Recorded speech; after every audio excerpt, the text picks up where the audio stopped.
Good afternoon, everyone. I am Baby Jin Perlana, and together with Miss Grisani Manadlaw, we are going to discuss about the International Phonetic Alphabet and the rules of phonetic transcription. The IPA was first published in 1888 by the Associations of Phonetic Internationale, or International Phonetic Association, a group of French language teachers founded by Paul Passy. The aim of this organization was to devise a system for transcribing the sounds of speech was independent of any particular language and applicable to all languages. A phonetic script for English created in 1847 by Isaac Pitman and Henry Ellis was used as model of the IPA. Now, let's move to the uses of IPA.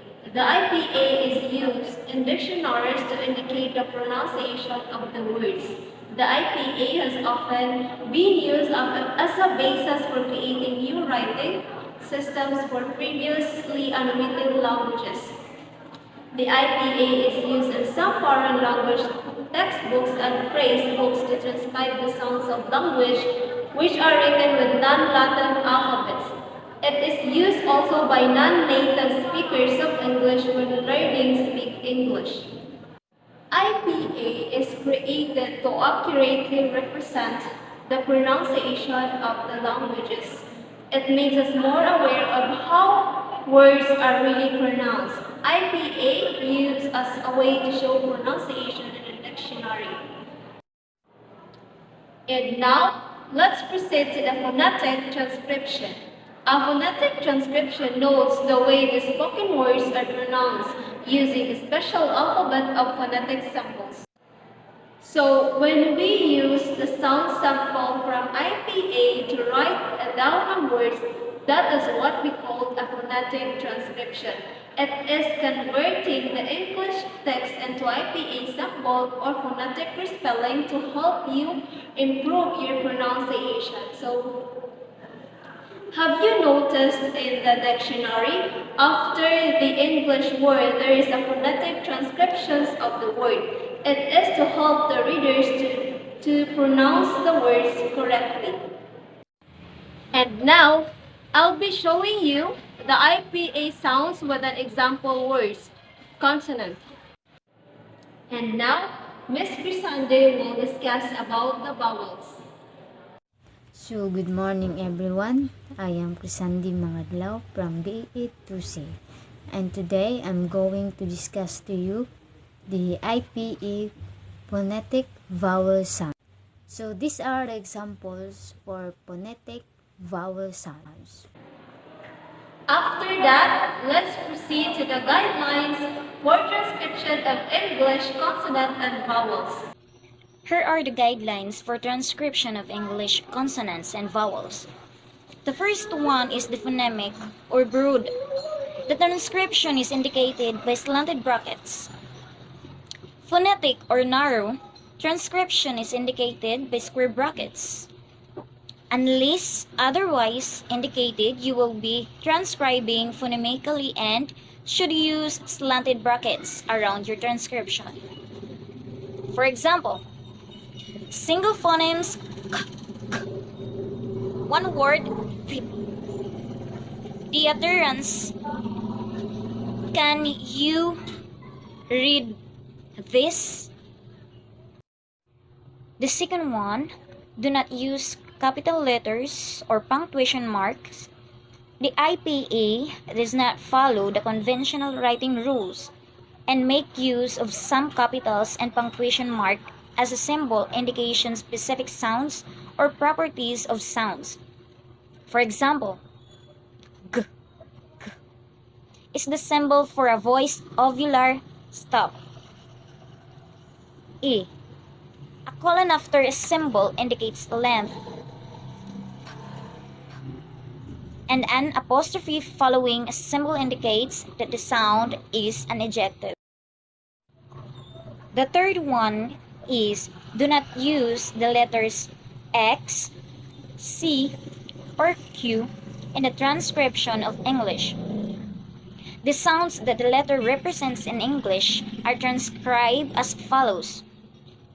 X represent either x, x or x, x, as in fix and exactly. C represents or S, as in car and sense. Q represents duck, as in quick or rescue. Number 4. Be careful to distinguish your symbols properly. Be careful not to confuse with the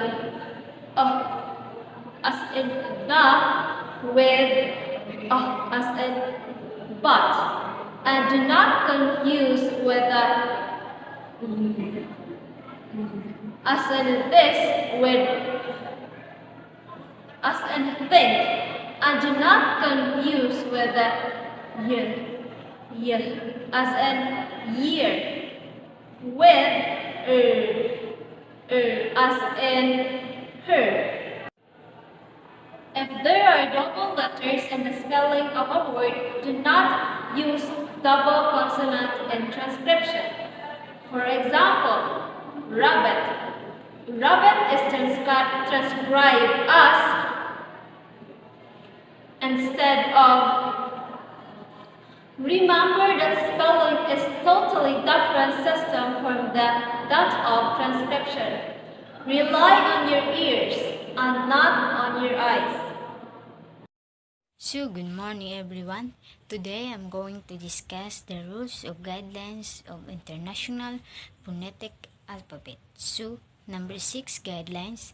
In speech, there are actually no gaps between words. In transcription, you will find that some words seem to stick together, and you shall transcribe them, such as, for example, from the sentence is a cat. When we speech it, there is no gap. But when we transcript it, there's a gaps is a in the place of is a cat. So, next, number 7 is be careful when transcribing r, l, n when they occur at the end of the word. In the most instances, they can form syllable when on in this position. Your words transcribe this syllabic consonant with stick mark symbol to indicate this. For example, the word paddle, paddle, dipper, dipper, little, little. Use these sound like rules on transcribing vowels before nasal r. In words that contain ank and ant, like tank, tank, blank, and hand, band, tand, should transcribe it with a and nasal consonant. Words that contain ing or ink, like thing, sing, and think, blink, and pink. The only tense vowels used before r is the same syllable r and a. For example, if it sounds like as in tour, lure, fur, and score. And if it sounds like r, for example, as in car, bar, far, and star. And if it sounds like as in fear, leer, sheer, and beer. So, this IPE is so much important to make us aware of how the words are really pronounced, and by this we can gradually change the and improve our pronunciation through this IPA. So, IPA is very important to us as a student because use we use this IPA to correct to pronounce the words correctly.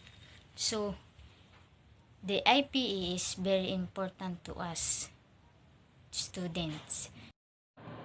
So after knowing the IPA symbols and the guidelines for transcription of English consonant and vowels, we are going to convert the English words into IPA sample, or we are going to know the phonetic transcription of the words given.